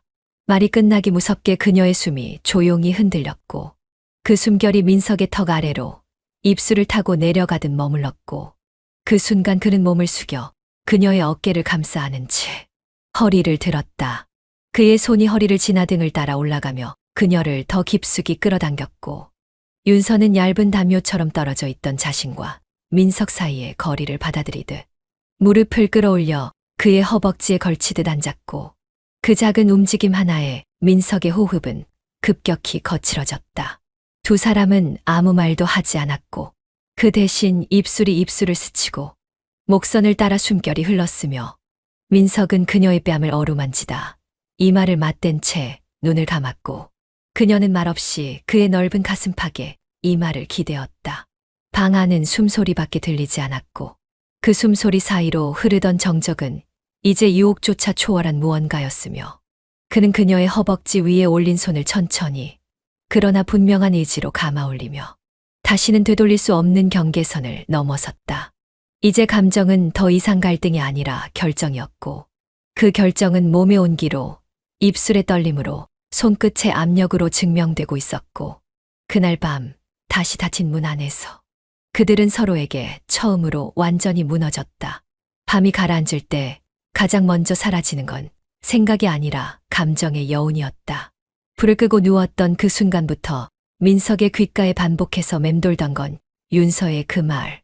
형부라는 낮고 숨죽인 속삭임이었고 그 말이 단 한 음절의 이름이었지만 그 안에 담긴 감정은 너무도 복잡했고 침대 위 그녀의 입술이 가까워지던 순간에 흘러나왔던 그 소리 하나가 밤새도록 그의 의식을 붙잡고 놓아주지 않았다. 민석은 눈을 감고 있지만 잠들지 못했고 눈을 뜨면 아내가 있을 자리를 본능처럼 확인했지만 그녀는 일찍 일어나 주방에 가 있었고 그 틈 사이 민석은 이불을 덮은 채 자신의 숨소리만 더 크게 느껴야 했고 이불 안에서 식지 않은 체온이 방금 전까지의 모든 것들을 아직도 증명하고 있다는 듯 끈적하게 남아 있었다. 주방에서 들려오는 아내의 움직임은 익숙했고 평소와 다름없는 말투와 걸음, 커피를 따르는 소리, 잼을 바르는 그 습관적인 리듬 속에서 민석은 뭔가가 어긋났다는 사실을 뚜렷하게 자각했다. 겉은 그대로인데 안은 변해버린 것 같은 마치 아무 일 없던 듯한 일상이 더 견디기 힘든 감정이 되어버린 아침이었다. 자기, 어제 윤서 안 들어갔었어. 응, 그냥 좀 얘기하다가. 그래, 걔 요즘 좀 이상하긴 하더라. 가끔 나한테도 대답이 싱겁고 아내는 시선을 맞추지 않은 채 말했고 민석은 머리를 한번 쓸어 넘기며 무표정한 얼굴로 고개를 끄덕였다. 그래도 걔 어제는 뭐랄까 좀 달라졌던 것 같더라. 그 말에 아내는 관심 없이 고개만 한번 돌렸고 민석은 안도의 숨을 쉬는 동시에 이유 없는 불편함이 서서히 가슴 위로 차올랐다. 그날 오후 윤서는 다시 찾아왔고 아내가 자리를 비운 사이 민석은 그녀와 마주 앉았으며 말없이 테이블 위를 손끝으로 문지르던 윤서가 먼저 말을 꺼냈다. 어제 난 기억할 거예요. 형부는요? 나도. 못 잊을 것 같아. 그 대답은 진심이었고 동시에 변명도 방어도 아닌 그저 솔직함 하나로만 채운 문장이었다. 윤서는 눈을 피하지 않았고 그녀의 눈빛은 감정을 감추지 않겠다는 선언처럼 당당했고 민석은 그 시선을 정면으로 받아들이는 게 점점 버겁게 느껴졌다. 감정은 여전히 같았지만 현실은 이미 둘 사이의 시선조차 거리감을 만들어 놓기 시작한 상태였고 그 거리감은 곧 누군가를 아프게 할 것임을 본능적으로 알 수 있었다. 윤서가 자리에서 일어났고 가방을 들어 어깨에 걸며 말했다. 오늘은 먼저 가요. 근데 형부 그날 밤 저한테 거짓말은 안 했죠. 민석은 고개를 들었다. 그녀는 마지막까지도 눈빛을 떼지 않았고 그 직선적인 감정에 그는 끝까지 무너질 수밖에 없었다. 아니야. 한마디도 안 거짓말이었어. 그 대답은 또 다른 약속처럼 남았고 그 약속이 또 다른 파국의 문을 열어두고 있다는 걸 이젠 서로가 알고 있었다. 늦은 오후 민석은 주방 탁자에 걸친 채 휴대폰을 바라보고 있었고, 화면 속 윤서의 이름은 아까부터 아무 변화 없이 떠 있었지만 그 번호 하나가 그의 손끝을 붙잡아 놓은 것처럼 움직이지 못하게 만들고 있었다. 어젯밤의 체온은 여전히 손끝에 남아 있었고, 아침에 그녀를 보내고 난 이후 민석은 단 한순간도 그 장면을 잊지 못한 채 자꾸만 부엌 창 너머를 바라보며 멍하니 앉아 있었다. 문이 열리는 소리가 들리자 민석은 고개를 들었고, 윤서는 무거운 가방을 들고 조용히 안으로 들어왔다. 서로 인사도 없이 거실을 가로질러 방으로 들어가는 그녀의 뒷모습을 보며 민석은 일어섰고 조심스럽게 문틈을 두드렸다. 윤서야, 잠깐만 들어가도 돼. 응. 그 한마디 허락의 문이 조용히 열렸고, 민석은 방 안으로 들어서며 묘하게 달라진 공기부터 느낄 수 있었고, 커튼이 절반쯤 드리워진 작은 방은 어둡지도 밝지도 않은 채 감정을 숨기기에 적당한 온도로 가라앉아 있었다. 윤서는 책상 앞 의자에 앉아 있었고, 민석은 그녀 옆으로 천천히 다가가 바닥에 앉았다. 그들이 공유하고 있는 기억은 너무 분명했고, 말없이 앉아있는 이 정적이 서로의 감정을 묻고 있는 형식이라는 걸 둘은 누구보다 잘 알고 있었다. 아무 말도 안 할래요? 무슨 말을 해야 할지 모르겠어. 형부, 어젯밤 진심이었어요? 그런 걸 묻는 너도 진심 아니잖아. 알면서 왜 그래? 민석은 손을 뻗어 그녀의 손등을 덮었고, 윤서는 순간 움찔했지만 손을 빼지 않았으며 그 손을 맞잡은 상태로 한참이 흘렀고, 민석은 의자 옆에 쪼그려 앉은 채 조용히 그녀의 눈을 바라보았다. 그때 내가 먼저였잖아요. 오늘은 형부 차례죠. 그 말은 조용히 던진 욕이었고 동시에 마지막 신호처럼 들려 민석은 몸을 일으켜 그녀의 어깨에 조심스럽게 손을 얹었다. 그녀의 어깨는 긴장감으로 미세하게 떨렸고, 민석은 망설임을 삼키며 천천히 그녀의 옆으로 앉았고, 그들이 함께 마주 앉았던 작은 침대 가장자리에 서로의 무릎이 닿을 듯 붙었을 때 이미 숨결은 닿고 있었다. 윤서는 먼저 고개를 숙였고, 그 숨결이 민석의 턱 밑을 타고 목선으로 스치듯 지나가자 그는 몸을 돌려 그녀의 뺨에 입술을 가볍게 갖다 댔고, 그녀는 눈을 감은 채 그대로 숨을 삼켰다. 민석의 손이 그녀의 허리를 감싸 안았고 그 손끝이 천천히 허벅지로 흘러내리자 윤서는 숨을 멈춘 채 머리를 그의 어깨에 기대었고, 둘의 몸은 마치 수면 위에 닿은 물결처럼 자연스럽게 얽히며 다시금 선을 넘기 직전에 그 자리로 되돌아가고 있었다. 그때였다. 띠리링. 현관문 도어락 소리가 들리며 낯익은 발자국 소리가 복도에 울렸고, 둘은 동시에 숨을 멈춘 채 얼어붙었고, 윤서는 급히 몸을 일으켜 벽 쪽으로 몸을 돌렸으며, 민석은 눈을 감고 천천히 일어섰고 가슴이 세차게 요동치는 소리가 고막을 때렸다. 윤서야, 집에 있어.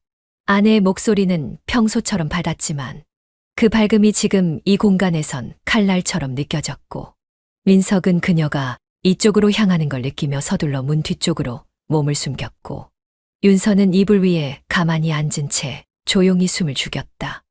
윤서. 문 앞에서 멈춘 발소리.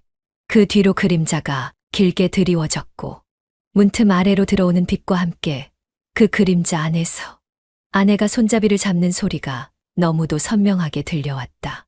그 순간 윤서가 아주 낮은 목소리로 속삭였다. 형부, 제발 아무 말도 하지 마요.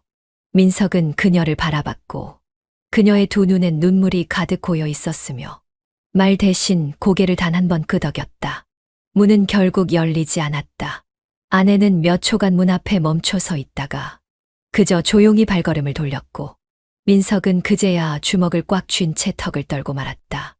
아침 햇살은 어제와 다를 것 없이 거실 창문 틈 사이로 부드럽게 스며들었지만 그 빛 아래에서 움직이는 사람들의 발걸음은 평소보다 훨씬 조용하고 조심스러웠으며, 무언가 부서지는 소리가 나지 않았음에도 공간은 산산이 부서진 감정들로 가득했다. 민석은 주방 문턱에 서서 한참 동안 아내의 뒷모습을 바라봤고, 아내는 고개를 숙인 채 조용히 서랍장을 열고 옷을 접고 서류 봉투를 넣고 가방 안에 넣는 동작을 기계처럼 반복했으며, 그 어떤 말도 설명도 변명도 꺼내지 않은 채 손으로만 움직이고 있었다. 그 모습은 차라리 무서울 만큼 담담했고 그 담담함이야말로 민석의 가슴을 더 무겁게 짓눌렀다. 지금 나가려고? 응. 그 한마디로 대화는 끝났고 그 끝맺음이 오히려 더 많은 말들을 차단하는 느낌이었다. 민석은 말없이 걸음을 옮겨 거실 쪽으로 나왔고 소파 끝에 앉아있던 윤서와 잠시 눈이 마주쳤지만 그 누구도 먼저 시선을 피하거나 웃지 않았고 그 누구도 감정을 감추려는 시도조차 하지 않았다. 언니, 나도 같이 나갈게요. 그럴 필요 없어. 필요해서가 아니라 그냥 그게 맞는 것 같아서. 짧고 뾰족한 대화 속에서도 두 사람은 최대한 예의를 지키고 있었지만 그 예의조차 서로를 찌르기에 충분했고 민석은 그들 사이에 더 이상 끼어들 틈이 없다는 걸 뼈저리게 느꼈다. 둘 다 잠깐이라도 그냥 좀 생각할 시간은 가져야 하는 거 아니야? 민석의 말은 너무 늦었고 너무 엷었으며 윤서는 대답 없이 눈을 감았고 아내는 작게 고개를 저었다. 넌 이미 생각 끝낸 거잖아. 그러니까 말이 아니라 몸으로 보여줬던 거고. 그 말에 민석은 할 말을 잃었고 입술만 우물거리며 무언가 항변하려 했지만 결국 아무 말도 꺼내지 못했다. 윤서는 자리에서 일어나 가방을 메며 민석 쪽으로 시선을 던졌고 형부 아니, 이젠 그냥 민석 씨, 건강하세요. 그 말이 떨어졌을 때 민석은 본능처럼 손을 뻗으려 했지만 그 손은 반쯤 들린 채 멈춰 있었고 그녀는 그 손이 향하지 않도록 고개를 돌린 채 현관문으로 향했다. 아내는 이미 신발을 신은 상태였고 윤서가 문을 열 때 그녀는 먼저 나가려 하지 않았고 오히려 문 옆에 잠시 서서 윤서의 등을 바라보다가 조용히 말했다. 이제야 보이네. 내가 그동안 얼마나 조심했는지. 윤서는 고개를 숙였고 대답은 없었다. 대신 그녀의 눈가에서 조용히 떨어지는 눈물 한 방울이 방금 닫힌 현관문 위로 천천히 그려지고 있었다. 민석은 그 자리에 멈춘 채 아무것도 하지 못했고 닫힌 문을 향해 걸음을 떼지도 못한 채 말없이 거실 바닥을 내려다보았다. 무거운 공기, 차가운 발끝, 식어버린 감정 속에서 그는 스스로가 한없이 무력하다는 걸 인정할 수밖에 없었다. 그날 누구도 붙잡지 않았고 누구도 돌아보지 않았으며 그 집엔 세 사람이 아닌 단 한 사람의 죄책감만이 남아 있었다. 시계는 새벽 2시를 가리키고 있었고 방 안은 불도 꺼지지 않은 채 멍하니 켜진 조명 아래로 흘러갔으며 민석은 침대 머리맡에 걸쳐놓은 휴대폰 화면을 몇 번째인지 모를 만큼 다시 확인하고 있었다. 알림은 조용히 울렸고 그 진동은 짧았지만 그 안에 담긴 여운은 쉽게 사라지지 않았고 화면에는 단 하나의 메시지만이 떠 있었으며 그 문장은 너무 짧고 단순해서 오히려 더 강하게 박혔다. 보고 싶어요. 그녀의 이름은 없었고 프로필 사진도 없는 채 텍스트만 덩그러니 남아 있었지만 그 안에 담긴 감정은 여전히 생생하게 느껴졌고 그 문장 하나가 민석의 머릿속을 깨우고 가슴 안쪽을 저릿하게 두드리며 더는 외면하지 못하도록 만들어버렸다. 몇 초간 그는 아무런 움직임 없이 누워있다가 천천히 몸을 일으켰고 한 손으로 머리를 감싸 쥔 채 깊은 한숨을 내쉬며 다시 휴대폰을 들어 화면을 바라보았으며 그 문장을 지워보려 했지만 손가락은 화면 위에서 멈춰 있었고 오히려 답장이라는 단어 근처에서 떨리듯 내려앉았다. 지금 답장을 하면 다시 되돌릴 수 없을 것 같다. 그런 생각이 머릿속을 떠나지 않았고 그녀가 흘린 눈물도 마지막으로 남긴 인사도 이 한 문장으로 되돌려질 수는 없을 거라는 걸 그는 너무 잘 알고 있었다. 왜 하필 지금이야? 민석은 조용히 중얼였고 그 말은 대상을 향한 것도 자신을 향한 것도 아닌 그저 이 모든 흐름을 어떻게든 밀어내기 위한 외침처럼 들렸고 하지만 그 감정의 밀도는 이미 그 어떤 핑계로도 지울 수 없는 무게였다. 그는 휴대폰 자판 위에 손가락을 올렸고 나도라는 두 글자를 써내려가다 손을 멈췄고 지운 뒤 다시 괜찮아 라고 써보았지만 그마저도 보낼 수 없었다. 그의 안엔 여전히 책임과 갈망이 공존하고 있었고 그 균형은 어느 쪽으로도 쉽게 기울지 않았으며 그래서 그는 그저 손가락을 굳힌 채 한참을 앉아 있었다. 잠시 뒤 알림음이 다시 울렸고 이번엔 문장이 더 짧았다. 자고 있겠죠. 그냥 답 안 와도 괜찮아요. 그 문장이 오히려 더 치명적으로 민석의 가슴을 눌렀고 이제 더 이상 무시하는 것도 외면하는 것도 그 자신에게 허락되지 않는 감정이라는 걸 인정하게 만들었다. 나도 너 많이 생각했어. 민석은 입술을 움직였지만 소리는 나지 않았고 그 문장을 말로 내뱉는 순간 이미 마음은 그녀에게 향하고 있었다. 그러나 그는 결국 그 말조차 문자로 쓰지 못했고 대신 휴대폰 화면을 조용히 꺼버린 뒤 머리를 손으로 감싼 채 조용히 등을 기대고 눈을 감았다. 그날 밤 그는 아무런 답도 보내지 않았지만 그 침묵은 단지 모른 척하는 방식일 뿐 그가 이미 마음으로 답하고 있었다는 걸 스스로도 알고 있었다. 비가 막 그친 골목엔 눅눅한 흙냄새와 젖은 먼지의 잔향이 떠돌았고 가로등은 빛이 퍼지기보다 젖은 바닥에 반사되어 한기를 더 깊게 만들고 있었으며 민석은 우산도 없이 그 길목을 지나던 중 골목 입구에 기대어 서 있는 낯익은 그림자를 본 순간 발걸음을 멈출 수밖에 없었다. 윤서였다. 우연처럼 보였지만 그 자리에 그녀가 있다는 사실 하나만으로 민석은 그 모든 것들이 필연처럼 느껴졌다. 그녀도 고개를 들었고 둘은 몇 초간 말없이 눈을 마주 보았으며 그 짧은 침묵 안에 지난 몇 주의 감정들이 고스란히 묻어났다. 여기서 뭐해? 그냥 혹시 올까 해서. 아무 생각 없이 그냥요. 그날 이후 나도 미쳤었어. 그 문장 아직 못 지웠어. 민석은 고개를 숙였고 그녀는 조심스럽게 걸음을 옮겨 비에 젖은 벽 아래로 다가와 그와 겨우 한 발짝 거리로 섰다. 나도요. 보고 싶다는 말 수십 번 쓰고 지웠어요. 답장 하고 싶었는데 그게 너무 무서웠어. 근데 형부, 아니 민석 씨, 지금은요? 민석은 대답하지 않았다. 대신 조심스레 그녀의 얼굴을 바라보다 말없이 손을 뻗어 그녀의 어깨를 살짝 끌어당겼고 그녀는 더 이상 도망치지 않았다. 비에 젖은 골목의 한가운데 두 사람은 조심스럽게 그러나 너무도 자연스럽게 입을 맞췄고 그 입맞춤은 욕망보다도 오래된 감정이 쌓인 결과였으며 입술 위에 남은 모든 말들은 입김처럼 사라져갔다. 민석은 눈을 감은 채 그녀의 뺨에 손을 얹었고 그녀는 가늘게 떨리는 숨소리를 내며 그 손 안에서 얼굴을 파묻듯 기대었고 그 순간 민석은 깨달았다. 이건 단순한 위로도 순간의 충동도 아니라는 걸. 이건 진짜 마지막이에요. 그래야 해요. 그녀는 입을 뗐지만 입술은 붙잡히듯 다시 닿았고 그녀의 눈가엔 눈물이 맺혀 있었으며 민석은 그 눈물을 보고도 그 어떤 말도 할 수 없었다. 감정은 다시 움직였고 그 골목은 기억의 장소로 바뀌었다. 초가을의 바람은 낮게 깔린 구름처럼 차분하고 무거웠고 하늘은 환하게 열려 있었지만 그 아래에 선 두 사람 사이에는 어느 계절에도 속하지 않는 감정의 틈이 선명하게 놓여 있었다. 민석은 골목길을 지난 뒤 조용히 멈춰섰고 뒤따라온 윤서는 그 자리에서 숨을 고르다 끝내 그의 등을 향해 입을 열었다. 그날 이후 난 하루도 편히 잠들지 못했어요.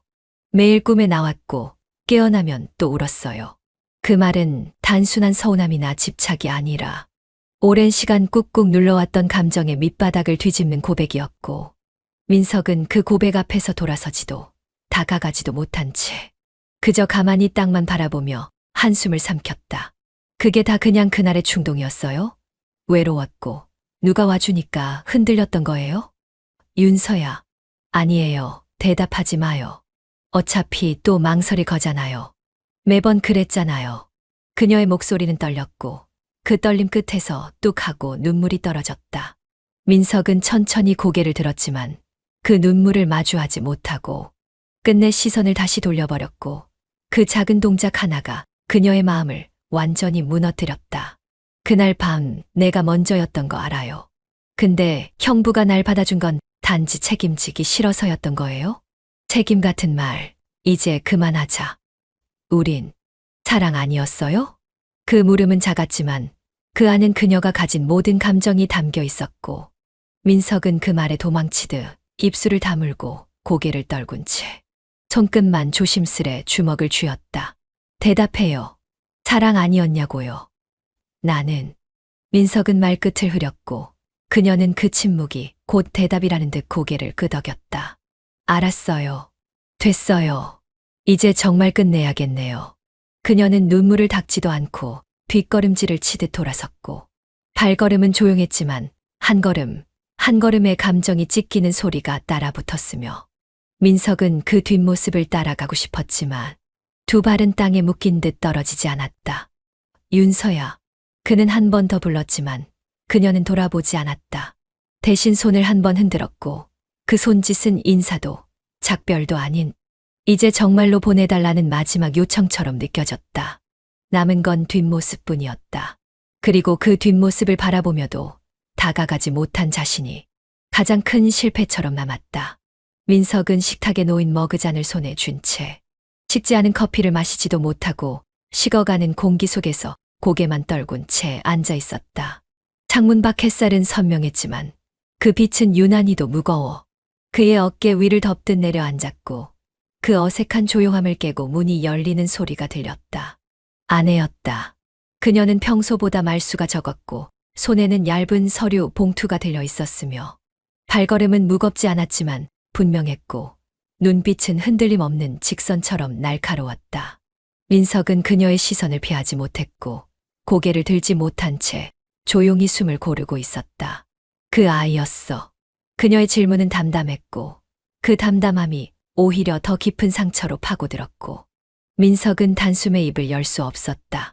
어떤 부정도 변명도 지금 이 순간에선 더 비참하게 들릴 수밖에 없다는 걸 알았고 그는 결국 아무 말 없이 고개만 떨군 채 침묵을 선택했다. 말 안 해도 알아. 내가 어떻게 나를 속였는지보다 누구였는지가 더 중요했거든. 근데 결국 그 애였다는 게. 그녀는 말끝을 흐리며 한숨을 삼켰고 조용히 식탁 위에 봉투를 올려놓았다. 이건 내가 보든 말든 상관없어. 난 이제 기다리지 않을 거니까. 그녀의 손끝이 봉투를 떼는 동안 민석은 무언가 말하려 했다. 하지만 그 순간 그녀가 고개를 돌린 채 덧붙인 한마디가 모든 말을 삼켜버리게 만들었다. 기억해. 넌 선택하지 않은 게 아니야. 도망친 거야. 그 말은 저주도 아니었고 원망도 아니었지만 그 어떤 고성보다 가슴을 찢는 문장이었고 민석은 말 대신 침묵으로 고개를 끄덕이는 것밖에 할 수 없었다. 아내는 한 번도 민석을 바라보지 않았고 대신 식탁 옆을 지나쳐 문 앞에 서더니 신발을 신지도 않은 채 잠시 그 자리에 멈춰섰다. 나 그 애 안 미워해. 그냥 너한테 실망했을 뿐이야. 그녀는 마지막으로 문을 열었고 그 열림과 동시에 민석의 몸은 반사적으로 움직이려 했지만 어디에도 닿지 못한 채 다시 무너졌고 닫히는 물소리마저 너무 천천히 들려. 그는 그 소리를 끝까지 듣고 나서야 고개를 들 수 있었다. 식탁 위엔 아직 손도 대지 않은 커피, 그리고 아직 아무 말도 하지 않은 이혼 서류가 민석의 앞에 조용히 놓여 있었다. 그리고 무엇보다 이제는 되돌릴 수 없는 한 사람의 뒷모습이 그 방 안에 남아 있었다. 늦은 오후 그 골목의 공기는 여전히 습했고 그늘진 담벼락 아래엔 오래전부터 누군가 머물렀던 듯한 정적이 쌓여 있었고 민석은 매일처럼 그 길을 돌았다가 익숙한 자리에 멈춰 선 채 가만히 하늘을 올려다보았다. 구름은 느릿하게 흘러가고 있었고 바람은 지나가는 사람들의 옷깃을 건드리듯 민석의 셔츠 자락을 흔들며 스쳐갔지만 그 어떤 감정도 일으키지 못했다. 시간은 꽤 흘렀다. 누구도 곁에 남지 않았고 누구도 다시 돌아오지 않았으며 그동안 그는 수없이 많은 후회와 상상과 부정 사이를 오갔지만 결국 이 자리로 되돌아오는 걸 반복할 뿐이었다. 골목 어귀, 그날 그녀가 서 있던 바로 그 자리. 우산 없이 젖은 어깨로 조심스럽게 입술을 맞췄던 순간. 그리고 이건 마지막이에요라며 떨리던 그 속삭임. 민석은 그 모든 장면을 마치 오늘 일처럼 떠올렸고 기억은 점점 흐려져야 마땅했지만 이상하게도 그 장면만은 더 또렷해지는 듯 자꾸만 가슴 깊숙이 떠올랐다. 그날의 윤서 그 눈빛이 아직도 선명한데 말이야. 그는 혼잣말처럼 중얼였고 다시 묻지도 못한 그 질문 하나가 가슴 안에서 여전히 살아 있었으며, 사랑 아니었어요? 라는 그 목소리와 함께 따라붙던 눈물이 지금도 자꾸만 뺨 한쪽을 타고 흐르는 감각처럼 남아 있었다. 얼마 전 아내로부터 정식으로 이혼 처리가 끝났다는 문자 하나가 왔고, 그 뒤로는 어떤 안부도 확인도 없었다. 윤서에게도 연락을 하지 않았고, 그녀 역시 단 한 번도 먼저 다가오지 않았다. 그건 아마도 마지막 존엄을 지키기 위한 최소한의 예의였는지도 모른다. 난 결국 그 누구도 잡지 못했네. 민석은 조용히 고개를 떨궜고, 그 말엔 자책도 있었지만 묘한 후련함도 섞여 있었다. 욕망의 끝에서 진심을 마주했고, 진심을 앞에 두고 도망쳤으며, 도망친 자신을 탓하지 않기 위해 너무 많은 핑계를 품었지만 결국 남은 건 조용한 빈자리뿐이었다. 휴대폰을 꺼내 마지막 메시지를 다시 확인하려다 멈췄고, 화면 속에 아무것도 없는 공란을 한참 들여다보다 그는 결국 휴대폰을 주머니에 넣었다. 누군가 이름을 부르지 않아도 기억 속에 오래 머무는 사람이 있다. 민석에게 윤서는 그런 사람이었다. 사랑이었다면 내가 이렇게 외롭진 않았겠지. 하지만 사랑이 아니었다면 난 이렇게까지 기억하지 못했을 거야. 그는 조용히 웃었고, 그 웃음 끝에 뭔가 뚝 떨어지는 기분이 들었지만 그조차 이젠 받아들이기로 했다. 남겨진 사람은 항상 누군가의 기억 안에 오래 머물기 마련이다. 민석은 오늘도 그녀를 떠올렸다. 이름 없이 말 없이 기억 속에서만 살아가는 그 사람을.